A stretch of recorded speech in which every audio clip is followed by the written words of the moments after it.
Party పరంగా తప్పనిసరిగా విచారణ జరిపి సమీక్ష చేసుకుని జగన్మోహన్ రెడ్డి గారితో మాట్లాడి మా రీజనల్ కోఆర్డినేటర్తో కూడా మాట్లాడిన తర్వాత డెఫినెట్ గా we are going to the take an action on them. వైసీపీకి ఆట మాత్రమే తెలుసు, నాకు వేటాడడం కూడా తెలుసు. దానిలో భాగంగా 6 మంది వెళ్ళిపోయారు అనుకోవాలా? పెమ్మసాని చంద్రశేఖర్ ఎవరు వేటాటం తీసిన ఎవరు?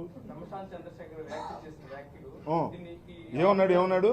మీరు వైసీపీకి ఆట మాత్రమే తెలుసు, నాకు వేటాడడం తెలుసు. మాకు ఆట మాత్రమే తెలుసు, ఆయనకి వేటాటం తెలిసి వేటాడమని వెళ్ళి అక్కడ అడవిలో ఎక్కడన్నా ఇక్కడ ఎందుకు ఆ అడవిలో వేటాడమనయ్యా, నాకేం అభ్యంతరం. మాకు ఆట ఆడటం కూడా ఏం తెలియదు.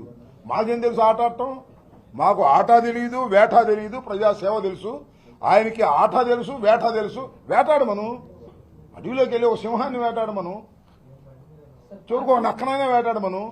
మాకేం అభ్యంతరం లేదు, వేటాడుకోమను, మాకేం అభ్యంతరం లేదు. మాకు ఆట తెలియదు, వేట తెలియదు. పార్టీలో కష్టపడిన వాళ్ళకి ఆ రోజు ఎలక్షన్ లో రెడీమేడ్ వాళ్ళకి ఇవ్వడం వల్ల వీళ్ళందరూ